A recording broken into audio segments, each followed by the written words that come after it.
good job. I love it. That's a good institution. And they're like, I see it. That's how it works.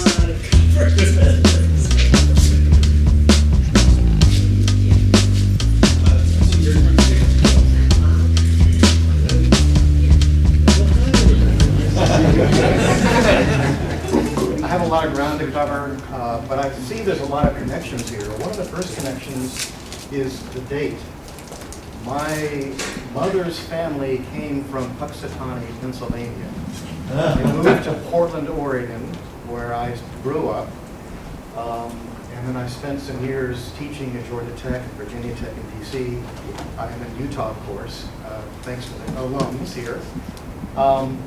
I've been around, maybe more than I should, but I've seen a lot, and I have a lot of insights from the different parts of the country. I'm still learning about Tucson. There's a lot to learn here. So this is the sort of outline, but I'll just jump right in. I'd love to entertain questions as I go along, but I'm not sure I have enough time. So but we'll see. If it's a burning question, throw it out. 30 minutes altogether. Yeah, that's not a lot of time for me. I'm used to getting 3-hour lectures. My students one year gave me the Nobel Prize.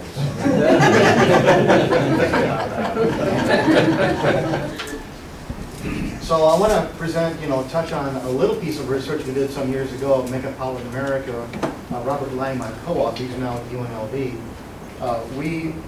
We were very impressed with how the United States is reorganizing itself, clustering itself around multiple metropolitan areas that we call megapolitan areas.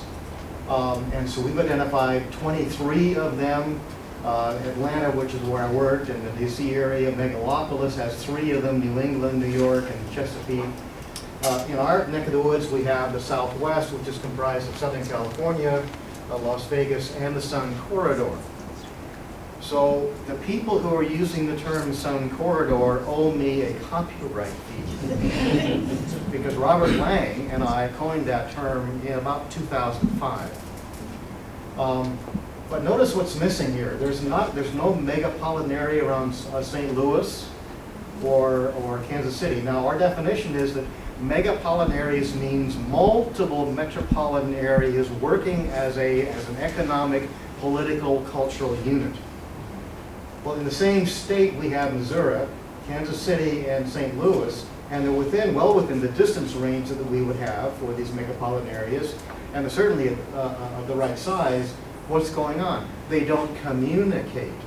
Completely different cultures, completely different economies. Same with Tennessee. We have,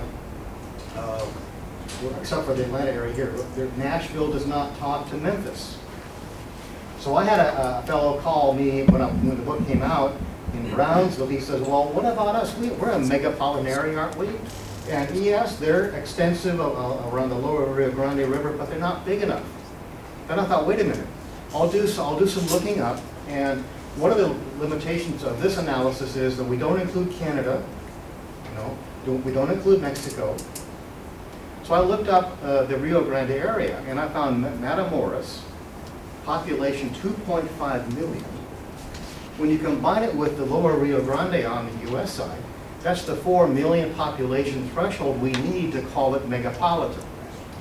And because we oftentimes call a megapolitan area by the name of the dominant city, Atlanta, for example, I said, well, Mr. Economic Development Director of Brownsville, we should call your megapolitan area the Matamoros metropolitan area. He hung up. So I do geography, I do some economics. For years, I've been fascinated by we've all heard in the news, some small place in Arizona or Utah suddenly has the nation's leading growth rate. Yeah, a few people on top of a very small base of population gives you a huge growth rate. So you've got a town of 1,000 people, and a new subdivision opens up, there's 1,000 people moving in, the town doubles in population, 100% increase. It gets front page New York Times because of the rapid growth rate. So in stats, the larger your base, the smaller the change will probably be in the incremental population, and the smaller the percent will show up. So normally, actually, between about 1940, 1950, and roughly 2000, we would see all these suburban jurisdictions all around the country having double-digit growth rates, and we were very impressed with that. Things changed with the Great Recession, and I want to talk about some of those things as I go through here. But if you align between 2010 and 2016, I need to update this. I divided up the counties, all the counties in the U.S., by counties of 1 million population in metropolitan areas. So this would be Maricopa. 250,000 to 1 million, this would be Pima here. And then going down the line, we have then the most rural counties. So we classified the counties using the USDA classification system, and then organized them mostly by population. And you see this here. What struck me was that the counties over 1 million population, that were the central counties, Phoenix, Maricopa, which is a huge base, right? They collectively added 6% to their population base. They're about 50 million people, so they added about 3 million people on top of 50 million people in this in the 6-year period. I don't know if you can fathom this, but to me that's mind-boggling, because then what you see is a downward slope in terms of population change as the size of the county gets smaller. As the size of the county gets smaller, its growth rate, its rate goes down and down and down, becoming negative. This is very classic economics, now finally, for the first time in the U.S., taking hold. Agglomeration economies. The bigger you are, the more integrated you are, the bigger you're going to get. And so I have another analysis showing the difference between Phoenix and Tucson and some other places in Arizona. Tucson is losing its economic position relative to Phoenix because of agglomeration economies. Now, maybe some people like that. But if you don't like that, one of the ways to fix that problem is to connect Tucson with Phoenix efficiently. A high-speed bus system would work. I've seen plans for that, or rail or something. But the friction of distance is actually stagnating Tucson's growth, although some people would say that's a good thing. Well, I'm going to focus on my presentation mostly on Reshaping Metropolitan America. Some of the themes were presented in my book a few years ago. Please buy my book. I give royalties. Already did. But I give the royalties to student scholarships. So buy more books and support more students. So I want to show you a basic trend between 1990, 2010, 2010, 2030. We're almost halfway through this trend, actually. Because this illustrates what's happening across the U.S. and in Phoenix and in Tucson. Although, the percentages will vary, but the concepts are about the same. So what happens is, roughly in 1980 or thereabouts, the baby boomer population, people like me and some of you, came into their own. The baby boom population, those born between 1946 and 1964, that group of population, that group of babies, increased the nation's population by 50%. Never before in the history of the U.S. did one generation change the fabric of the nation so rapidly as the baby boom population. We wrecked everything. We're the cause of sprawl. So the baby boomers then came into their own, having families, incomes, and everything else, roughly late 1980s into the 2000s. And what we see here is between 1990 and 2010, I break the population down into starter home households, those who are under 35, apartments, condos, townhouses, small homes, small lots. Peak housing demand households between 35 and 64, families, kids, they want the big house, the big lot. And downsizing households, those 65 and older who are, the house is too big, lot is too big, they'll want to downsize into a smaller home, smaller lot, townhouse, condo, whatever it is. So between 1990 and 2010, we saw a negative change in the starter home households. So during this period of time, the demand for apartments basically tanked. And a lot of us who pay attention to this, now understand it was demographically driven. Between these 2 years, 1990, 2010, 82% of the net demand, new demand I should say, for housing was assignable to those households in their peak housing consumption part of their life, between 35 and 64. And guess what? According to another database I've looked at, 85% of all new housing built during this period were single-family detached homes. Here's the demand, here's the supply. Now we can quibble about the form, the suburbanization outcome, we can quibble about that, but we did deliver, we did meet demand. And of course the rest of it would be downsizing households, those who are needing, the smaller homes, smaller lots. Now look at the next 20 years, we're halfway through between 2010 and 2030. Starter home households will increase, will be 10% of the share net change in housing demand. Therefore, we're seeing a resurgence in apartment demand. Peak households in their peak part of their housing demand cycle are going to be just 16% of the housing demand. Not 82%, 16%. And downsizing households will be 74%. And we're beginning to see this take place across the country, not so much in Phoenix or here, we're still a lot younger population, but other places around the country. We're seeing this take place in many suburban areas of the U.S. and the Great Lakes and the upper Northeast and the Midwest, even parts of the South. People can't sell their homes in their suburban communities because there's no one to buy them. Nobody wants those homes. Now what we're seeing also is a change in housing tenure. Tenure means owner or renter. So this is a national, I've got another slide I have in Arizona data, but it shows the same thing. Basically between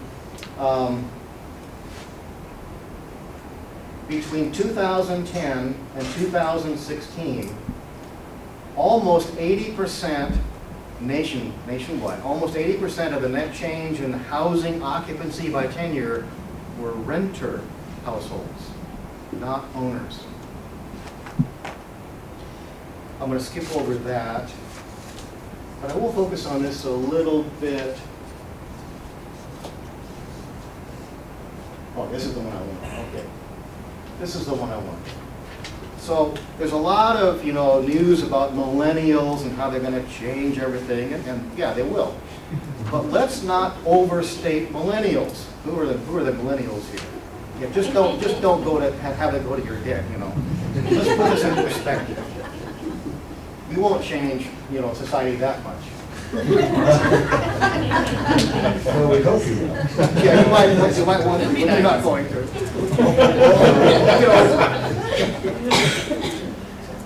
So this is the distribution of households in 2030. Now, what is the key feature of a household when it ages over time? Household size changes. What happens when household size increases? Housing demand decreases. This is math, right? What happens when housing size decreases? Housing demand increases, right? Got that relationship? It's difficult, I know. What happens to older households, baby boomer households whose kids leave? They have declining household size. But what's another feature of baby boomers? They're living longer. I remember the 1950s very well. My grandmother and grandfather were ancient people. I mean, to me, they were always ancient. But in their 50s, they looked ancient. Now you look around the baby boomers who are in their 60s and 70s, they're vibrant. I hope I am too, but they're vibrant and they're youthful. And they're going to be living 10 to 20 years longer than their grandparents did in the 50s and 40s. That means as the baby boomers age along and their household size decreases and they don't die off as much as they should, we're going to see in 2030, 40 million of the households in the U.S. will be over 65. And let's look at the millennials. They'll be only 35 million. But let's look at the Gen X. Between the Gen X and the baby boom, will be 3/4 of the housing demand in 2030. Millennials will be there certainly, but you'll be 1/4 of the demand. Just kind of, you know.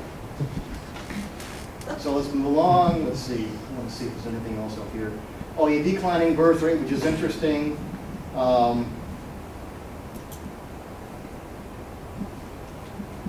want to focus on, yeah, millennials are strange people. By 35, let's see, by whatever age this is, yeah, lower 30s, all other generations by their early 30s were married, two-thirds.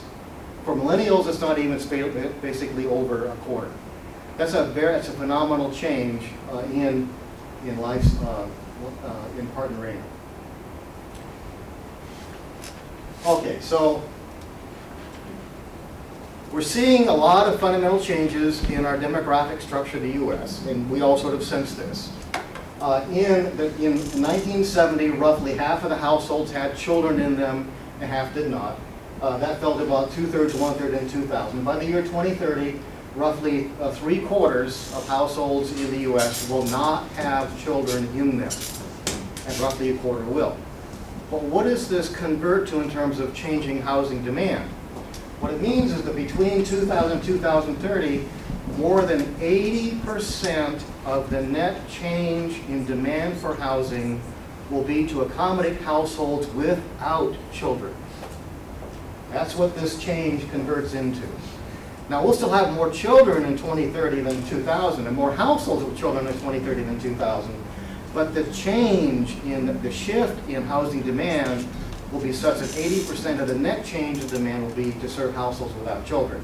Now, I think, and I've got data to show this, I'm pretty sure, but I think that a household without children demands less space than a household with children. Am I on the right track here? And a household without children has less demand for yard space than a household with children. Am I making sense here? What I'm making sense is that the structure of demand for housing is changing very dramatically in the U.S. Now let's look at how this might convert a little bit. So here's the change in the current dollar rent for rental properties. We see basically starting in the middle 1990s, rental demand has been almost a straight line in terms of production in the U.S. Now, by the way, something like 30% of all detached homes in the U.S. are rentals. So a very large supply of our rental housing is not attached, it is single-family detached. And let's look at the housing prices for detached homes. Of course, they spiked before the Great Recession. Now, these are in current dollars, which means that in 2017, we only caught up to where the values were in 2005, not accounting for inflation. I wish the Feds would produce tables that would show inflation-adjusted numbers, but they don't. And of course, with shutdowns, it's difficult for them to redo these things. Home ownership rates. We can see here between early 1990s, home ownership rate peaked in about 2004, 2005, at about 69%, 69.5%. So my wife and I were living in Alexandria, Virginia. I was working at Virginia Tech then at the Alexandria campus. And right about here, our cat, Valentine, gets a note in the mail from a bank addressed Valentine Nelson. you qualify for a $1.5 million mortgage for better terms than we had on our house. And all she had to do was sign, or paw print, I guess, and send it back for the coupon. Well, she didn't, and the economy tanked. So here we see household home ownership rate in the middle 2016 dipped right at the level it was in the middle of 1960s. It has blipped up, though not statistically significant. It has blipped up for reasons that I'm exploring now that I'm not going to go into given time constraints. Here's some more fancy analysis I'm doing. Well, I will point out this. We're seeing another restructuring going on in the population. More and more households are becoming multi-generational. And it's not just culturally based, and certainly a large part of it is. But we're finding even among baby boomers and their children, they are voluntarily living among each other, even though they can live separately economically. We're seeing a very interesting dynamic going on. And one of the interesting dynamics I want to see that is beginning to hit the statistical significance are the number of grandchildren living with their grandparents as a caregiver relationship, with the quid pro quo being that once the old person passes on, the child inherits the house. And that may be the only way many hundreds of thousands of millennials even could afford to buy into neighborhoods they can't afford to get into now. Because the elderly people are not moving out of their homes fast enough. We need to kick them out. But where do they go to? If they want a smaller home on a smaller lot or a townhouse or a condo in their neighborhood, in their same zip code, there's no chance for them to do that. Because we've rigged the housing system, so there's no choice. If we gave them choice, they'd move out, and the millennials would move in. That's how the economy is supposed to work. But the economy is broken. And that's what this chart is basically showing here. And by the way, in 1900, 24% of the population was living in multi-generational households. That dipped down to 12% in 1980. But by 2030, 2035, 24% of the population will be living in multi-generational households. This is a predictable trend. Oh yeah, I got to touch on this. One of the changes in housing is the supply side, and that was driven in large part in the 2000s by, very easy money to get. So, in 2005 compared to 2018 to 2005, you didn't have to have any income, didn't have to be employed, didn't have to show your ability to repay the loan, didn't have to have a credit score, didn't have to have a down payment, right? And you could buy off the appraiser, right? These are the things that we had in 2005 and 2018. You have all these restrictions that's pushing the home ownership rate down. But another one, of course, I just mentioned earlier, was cats.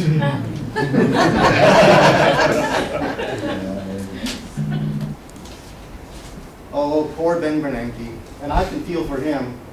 When we moved to Tucson in 2014, we sold our house in Salt Lake City. Loved living in Salt Lake City. I'm an air quality refugee, but love living in Tucson. Oh, I've got to tell you the story, whether I go over 5 minutes or not. I was getting hammered by the inversions in air quality in Salt Lake City. We wanted to live there the rest of our lives. We couldn't do that. So the dean here gave me a call out of the blue. We'd known each other for a while. And she said, would you be interested in moving down to Tucson to help mentor our young faculty and build a real estate program and so on? I said, well, I'll think about it. The first thing I did is I looked at the EPA website for air quality and found, to my surprise, that whereas Salt Lake City ranks 5th worst in the US in PM 2.5 24 hour, right? Tucson ranks best. I called her up and said, how soon? Well, so how soon? This is 2014. We sold our house in Salt Lake City. We're putting 80 down, 80% down on a home here in Tucson, the bank says, oh, we can't loan you money. Why not? You're not employed. I left Utah on May 15, 2014. I was joining Arizona on August 18, 2014. I was unemployed. Dr. Nelson, come back in a year with pay stubs, and we'll see what we can do. Well, we bought the home, but we bought the home with all cash. Oh yeah, another trend. So this is from the National Association of Realtors, and they know what they're doing. I know those people. I work with them. This is one of the more recent surveys. So in 2017, 85% of all home buyers, new and used homes, new and resale homes, 85% were white Caucasian. But they're only 10% of the population change. Between 2010 and 2017, white Hispanic households added only 10% to the total household base in the US. Minorities were all the rest. So there's something a little concerning going on here. We're also seeing that households are owning their homes longer. When I was buying and selling homes back and growing up, we would buy and sell homes every 6 or 7 years or so. That changed, during the Great Recession. That began to increase, and now it's basically 10 years. So there's a new dynamic going on. When millennials decide to buy a home, my guess is they're deciding to buy a home because they've settled. It's not an interim thing, it's a permanent thing, and they've decided to live there for a decade or more likely longer. The whole dynamic has changed. When I was buying and selling homes, oh, buy a home, you'll make money because of the resale. Well, that is now off the table in most markets in the U.S. I'm going to go off after that. Okay, we're seeing the changes in preference patterns. This is again from the National Association of Realtors. What we find is very interesting. This is a stated preference survey that the NAR does every couple of years, and so I've got to update this a little bit, but I need to include the 2017 numbers, but the 2017 numbers are basically the same. The NAR does a survey, and every couple of years they ask a whole bunch of questions, but the one question they ask is, right now, today, to the respondent, what kind of home would you want to live in? No, fair enough. Single family detached, townhouse, condo, apartment. Of course, single family detached is like 70%, surprise, surprise. Actually, it reminds me, I think I saw a survey by an old Gallup poll back in thousands of years ago. It turns out that among Neanderthals, 80% wanted to live in single-family detached caves. So that's kind of the underlying human preference, is to be isolated. But then the NAR says, what about if we gave you a walkable community and transit options? Would that change your preference patterns? And it does. So what we see here is that if we provide an apartment or townhouse with an easy access to shops and restaurants and short commute, 45% of all households would say they'd prefer that over the detached home with a larger commute. Now, certainly most people still want that suburban type home. But when you look at people living alone, and by the way, between people living alone will account for about 40% of the net change in households between 2015 and 2040. So single person households will be the single largest housing component in the next 25 years. What do they want? They want the walkable community with a short commute. And we can see this more graphically. I hope this PowerPoint can be available on your website or something. Yeah. One more thing I want to talk about, and I think I'm just about done. So I look at data, and so one of the things we find is that in the NAR survey, it turns out, would you like to walk or bike to work?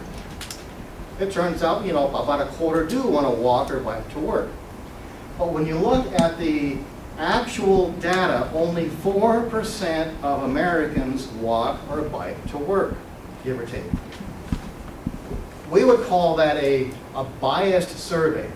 If the NER survey shows 25% want to walk or bike to work, but only 4% do, the survey is flawed. Because the respondents are answering the question the way they think you want them to answer the question, right? Except that when you drill down into the data and you control for households who are living within a mile of work, so that possibility is available, we find an increasing share of those who are living within a mile of work to walk or bike to work, from 20% in the mid-90s to 33% in 2019. Actually, 2017 survey is just out, it's 34%. So we're seeing this very large, substantial increase in the experience of people walking to work, and then errands, restaurants, grocery stores, and so forth, even more pronounced. What this tells me in terms of your audience is that we need to design our communities so there are working opportunities where you live and shopping opportunities where you live. And by the way, we know from studies the market responds with higher rents, higher values, lower home ownership rate because of the market dynamics. So basically, the bottom line is, in order for us to meet this demand, which is also reflected here, for walkable communities, if every new home in the US were built in a walkable neighborhood by 2050, we still wouldn't meet demand. Thank you.